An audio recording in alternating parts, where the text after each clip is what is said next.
আসসালামু আলাইকুম, আমি নাইম দক্ষিণ কোরিয়া থেকে সবাইকে স্বাগত জানাচ্ছি আমার ইউটিউব চ্যানেল নাইমিলিতে। যদি চ্যানেলটা ভালো লাগে তাহলে সাবস্ক্রাইব করে পাশে থেকে বেল আইকনটা ক্লিক করে রাখতে পারেন। আর যদি ভালো না লাগে তাহলে দেখতে থাকুন, দেখতে দেখতে ভালো লাগা ভালোবাসা হয়ে যাবে। তো আজকে খুবই একজন পরিচিত মুখ, বিশেষ করে যিনি নাস্তিকদের কুইন বা সম্রাজ্ঞী লোপা রহমান, তাকে নিয়ে আমার একটা ভিডিও। আর এই ভিডিওটার একটা যথেষ্ট যৌক্তিক কারণ আছে। কারণ আমি যখন থেকে এই লোপা রহমানকে চিনি, অনেকে তাকে নাস্তিক বলেন, আমি তাকে আসলে নাস্তিক বলতে নারাজ। কারণ হচ্ছে যে একজন নাস্তিক যিনি থাকেন, তার চিন্তা ভাবনা বা মননশীলতায় তিনি প্রতিটা ধর্ম সম্পর্কে বা ঈশ্বর সম্পর্কে বা আল্লাহ সম্পর্কে একই ধারণা পোষণ করেন। কিন্তু আপনি দেখবেন যে আমাদের ভারত এবং বাংলাদেশের মধ্যে যারাই নাস্তিকতায় যায়, তাদের একটা টার্গেট থাকে যে ইসলামকে আক্রমণ করা, ইভেন কিছু কিছু ক্ষেত্রে হিন্দু ধর্মকে আক্রমণ করা। তবে হিন্দু ধর্মের তুলনায় আমাদের বাংলাদেশ থেকে যারা নাস্তিক হয়, তারা আপনি ইসলামকে খুব বেশি অ্যাটাক করে। যেমন অনেক রকম ব্লগার আছেন, আসিফ মহিউদ্দিন সহ অনেকে আছেন। তো তারা আসলে আপনার হচ্ছে লোভী এক ধরনের মানুষ, যারা বাংলাদেশ থেকে আপনার ওইসব দেশে গিয়ে যে তাদের জীবন আসলে সংকটাপন্ন, ইউরোপের বিভিন্ন দেশে তারা যায়, গিয়ে আপনার এখানে সিটিজেন নিয়ে নিজেদের ব্যবসা বাণিজ্য ধান্দা ভালোই জমায়। আর মাঝে মাঝে ফেসবুক ইউটিউবে তারা বিভিন্ন কথাবার্তা বলে। আর তাদের একটা অনুসারী দল কিন্তু খুবই স্ট্রং আছে, কারণ লোপা রহমানের ফেসবুক পেজ প্রায় 50,000 তার লাইক আছে। ইভেন তার ইউটিউব চ্যানেল যথেষ্ট জমজমাট, লক্ষ লক্ষ মানুষ দেখেন। এখন এই যে দেখেন, সেখানে পজিটিভ নেগেটিভ কমেন্টের মধ্যেও দেখা যায় যে তার একটা বড় সংখ্যক অনুসারী আছে। ইভেন আমার চ্যানেলও আছে। আমি যখন বিভিন্ন সময় ধর্ম নিয়ে কথা বলি বা ইসলামের বিভিন্ন বিষয় আনি বা হিন্দুদের বিভিন্ন বিষয় আনি, তখন এইখানে একটা শ্রেণীর আমি দেখি যে লোপার কিছু অনুসারী আমার চ্যানেলও আপনার রয়ে গেছে। তো বেশিরভাগ ক্ষেত্রে আমি দেখেছি যে অধিকাংশ হিন্দু ভাই, যখন ইসলামকে নিয়ে কটূক্তি করা হয়, যাদের বেদ সম্পর্কে ধারণা আছে, হিন্দু মানেই যে বেদ ভালো বোঝেন তা না। হিন্দু ধর্মের মধ্যে সর্ববেশি পঠিত হচ্ছে গীতা, কিন্তু আপনার তাদের মূল ধর্মগ্রন্থ হচ্ছে বেদ। তো বেদ সম্পর্কে যাদের আইডিয়া নাই, তারা যখন অন্য ধর্মকে কটূক্তি করে, তারা খুব মজা পায়, বা তারা লোপাকে যথেষ্ট সাপোর্টিং করে। ইসলামের বিপক্ষে যখন বলে, ওই যে মানে আমার শত্রু যিনি, হ্যাঁ, তার ব্যাপারে যিনি সমালোচনা করবেন তিনি আমার বন্ধু হয়ে যান, এই মেন্টালিটি থেকে। তো আপনাদের জন্য একটা দুঃখের সংবাদ, আমি আজকে তার ওয়েবসাইট ঘাটতে ঘাটতে একটা নিউজ পেলাম, যেখানে লোপা রহমানের একটা কি বলে যে অনলাইন আর্কাইভ আছে। সেইখানে ইসকন নামক যে সংগঠনটা আছেন, সেই সংগঠনটা এই মুহূর্তে খুবই আলোচিত সমালোচিত একটা সংগঠন। তো ইসকনের যিনি প্রতিষ্ঠাতা আছেন, আপনার ওনার নাম হচ্ছে স্বামী প্রভুপাদ, তার সম্পর্কে খুবই ভয়ানক, এমনকি মানে কি বলে যে খুবই কটূক্তি তিনি করেছেন। তো আমি এই বক্তব্যটা সেম টু সেম আপনাদের সামনে হাজির করছি। এটা একটা কারণ আছে যে লোপা রহমান ইসলাম সম্পর্কে যতগুলো ভিডিও করেছেন, এখানে আমি দেখেছি অনেকেই এগুলো শেয়ার করেন। তো আপনারা যখন এগুলো করেন, আপনাদের একটা জিনিস খেয়াল রাখা উচিত যে এই ধরনের মানুষগুলা কখনোই কারো বন্ধু হয় না। ওই যে পুলিশ সম্পর্কে একটা কথা আছে না, পুলিশ কারো বন্ধু না শত্রুও না। তো এই ক্ষেত্রে এই যে লোপা রহমানের মতন যারা আছেন, আপনি শুনে আশ্চর্য হবেন। আমি এতে খুশি হওয়ার খুব কারণ নেই যে ইসকনের প্রধানকে লোপা রহমান এত বাজে বাজে কথা বলছেন। অনেক মুসলমানরা হয়তো খুশি হবেন, বাট আমি আমার ইসলাম থেকে আমি এটা শিখেছি যে অন্য মানুষকে সম্মান করতে হবে। আমি সম্মান করতে ভালোবাসি, আর প্রত্যেকটা ধর্মই আমার কাছে সম্মানের।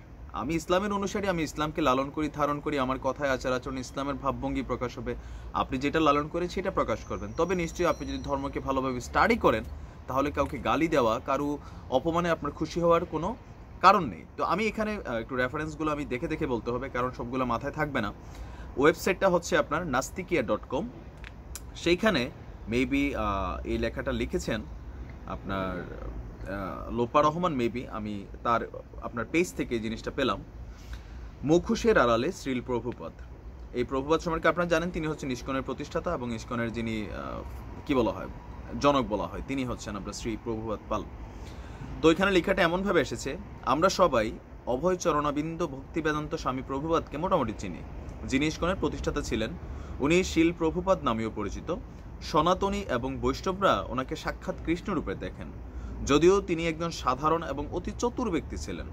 চতুরতার আড়ালে তিনি ধর্ম প্রচার করতেন, এবং এমন এমন কিছু মন্তব্য উনি করেছেন, কিংবা ইসকন থেকে প্রকাশিত বিভিন্ন বইতে তিনি এমন কথা বলেছেন যে ওনাকে ভণ্ড বলতেও অনেকে পিছুপা হবেন না। তপস্যা করে তার বিজ্ঞানের জ্ঞান এত অসাধারণ যে তা বড় বড় বিজ্ঞানীদের অজ্ঞান করে দেওয়ার ক্ষমতা রাখে। আসুন দেখে নেই তিনি কৃষ্ণপ্রেম এবং তপস্যা করে কী কী জানতে পেরেছেন। মানে একটু নেগেটিভ মাইন্ডেড কিছু কথা তিনি এনেছেন। 11ই মে 1975 সালে মর্নিং ওয়াক কথোপকথনে প্রভুপাদ দাবি করেছেন, তিনি দাবি করেন যে আপনার চন্দ্র এবং সূর্যের মাঝে রাহুর কক্ষপথ আছে, যে কথা শুনে মানুষ হাসতে হাসতে মারা যাবে। যারা মোটামুটি প্রাইমারি শিক্ষাও পেয়েছেন ওনারাও রাহু গ্রহের কথা শুনে নিশ্চয়ই হেসে হেসে মরে যাবেন। যারা গ্রহণ সম্বন্ধে পুঙ্খানুপুঙ্খ ধারণা রাখেন ওনারা প্রভুপাদের এই দাবি দেখে রীতিমতো হেঁচকি তুলতে বাধ্য হবেন। কিন্তু তা সত্ত্বেও অনেক সনাতন ধর্মাবলম্বীরা, মানে হিন্দুদের বলা হচ্ছে, বা বৈষ্ণবীরা এটাকে কথার কথা বলে চালিয়ে দেন কিংবা রূপক বলে চালিয়ে দেন। এমনকি বক্তব্যটিকে কিন্তু তারা সযত্নে লালিত করে যাচ্ছে।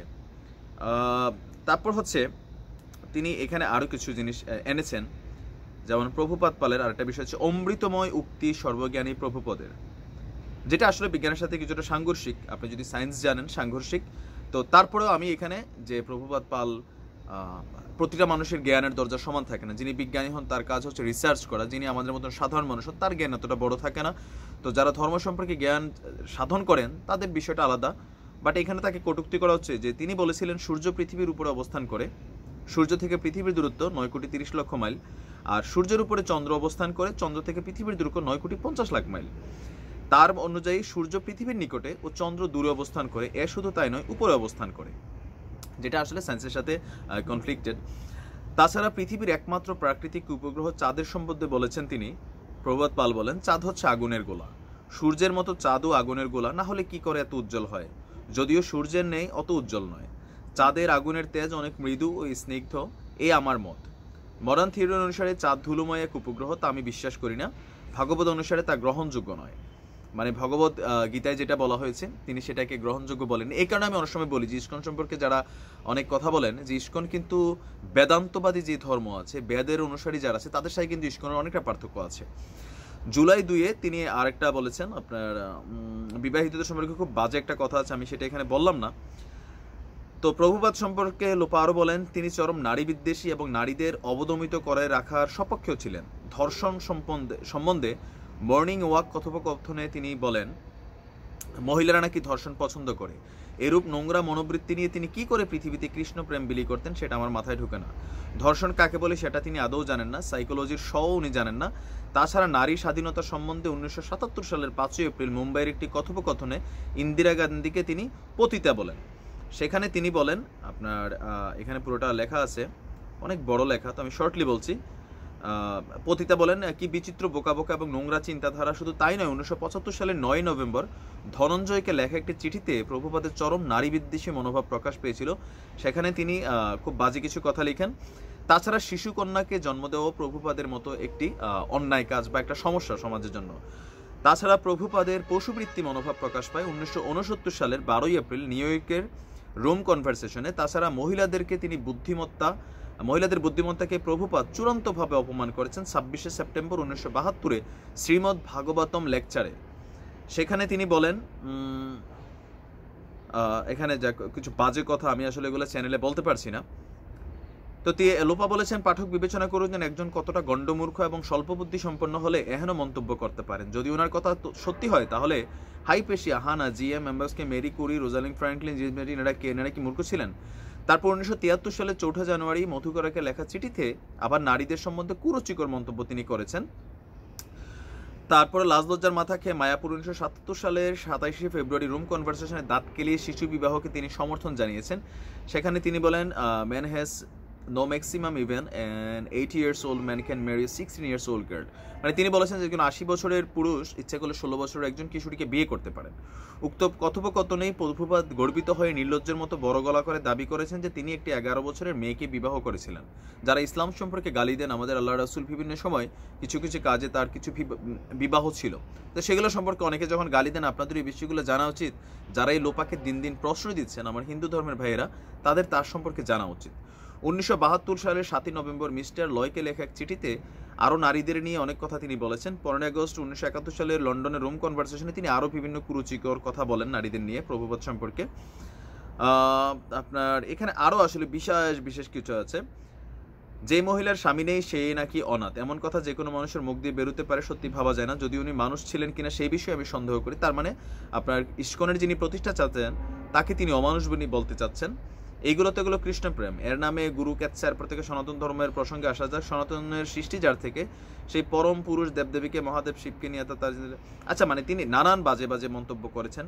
আমি আসলে লোপার এই সবগুলা কথা এখানে পাবলিক প্লেস তো আমি সেই কারণে বলতে পারলাম না। শুধু এই ভিডিওটা এই কারণে আপলোড করছি, যারা ধর্মের শত্রু তারা হচ্ছে আপনার এক ধরনের মানুষ, আর যারা নাস্তিক তারা আরেক ধরনের। আপনি নাস্তিক হতে পারেন, আপনার ঈশ্বরে বিশ্বাস নাও থাকতে পারে, আপনি ভাবতে পারেন যে আমি আল্লাহ বিশ্বাস করি না, ভগবানে বিশ্বাস করি না, ওয়েল, এটা আপনার রাইট, আপনার স্বাধীনতা আছে। বাট তার মানে এই না যে কোনো ধর্ম সম্পর্কে মন্তব্য করা। আর আমাদের হিন্দু মুসলিমদের মধ্যে একটা বড় সমস্যা হচ্ছে, কেউ যখন ইসলামকে গালি দেয় আর আপনি যখন হিন্দু ধর্মের অনুসারী হন অথবা আপনি যখন অন্যান্য ধর্মের অনুসারী হন, আপনি খুব মজা নেন, দাদার্সে শেয়ার করেন, লাইক করেন, কমেন্ট করেন। আপনার ধর্ম সম্পর্কে যখন আবার বলে আরেক শ্রেণীর মুসলিম আছে, তারাও কিন্তু সেটাকে মানে আপনার কি বলবো বাহবা দেয়। বাট আমি আসলে এটা পছন্দ করি না, কারণ আমি একটা জিনিস মনে করি, ধর্মকে কর্মে প্রকাশের বিষয়। আমার এই চ্যানেলে অনেক হিন্দু ভাই দেখেন, তো মাঝে মাঝে কিছু হিন্দু ভাই আছেন যাদেরকে আসলে আমারও গালি দিতে ইচ্ছে করে, তবে আমি গালি দেই না, এই কারণে যে আপনার সাথে আমার এটাই পার্থক্য। আপনি এত বাজে ভাষায় আমার ধর্মকে গালি দেন, তো আপনার গালির প্রতি উত্তর অনেকে আপনাকে গালিটা রিপ্লাই দেয়, সেই কারণে আমি আর কিছু বলি না। আমি অনেক সময় অনেকে কিছু বলি না এই কারণেই যে আপনার ভাষায় যদি আপনি অন্যকে সম্মান দিতে না পারেন, তাহলে আপনি শতভাগ শিওর থাকেন ইট মারলে আপনাকে পাটকেল খেতে হবে। আর এই ইট পাটকেলের খেলায় মাঝখান থেকে এই যে নোংরা নারীরা আছে লোপার মতন, এগুলার আসলে আল্লাহ ভালো জানে, ওদেরকে হেদায়েত করুক। আমি দোয়া করি আল্লাহ যাতে তাদেরকে হেদায়েত করে। আর এদের থেকে দূরে থাকুন, এদের কোনো কিছুকে আসলে আপনি সাপোর্ট করবেন না। আপনি ভাবেন যে ইসলামকে গালি দিচ্ছে, খুব মজা নিচ্ছে, আমি হিন্দু মানুষ, দিছে একদম বাস দিছে। আবার আমাদের মুসলমান ভাইরা যখন ইস্কনকে গালি দিচ্ছে, হিন্দুকে গালি দিচ্ছে, তখন তারাও আবার এটার পক্ষে চলে যাচ্ছে যে দিছে বাস দিছে। বাট এটা কিন্তু আসলে কিছু না। যেই মানুষটা সকল ধর্মকে মানে অপমান করে, তার বিরুদ্ধে সবারই দাঁড়ানো উচিত।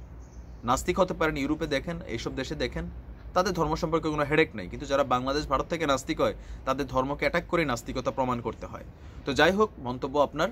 আমার এই ভিডিও বক্তব্যের উদ্দেশ্য আমি কাউকে ছোট করা ছিল না। তো ভালো থাকবেন, সুস্থ থাকবেন। আজ এই পর্যন্ত। আসসালামু আলাইকুম।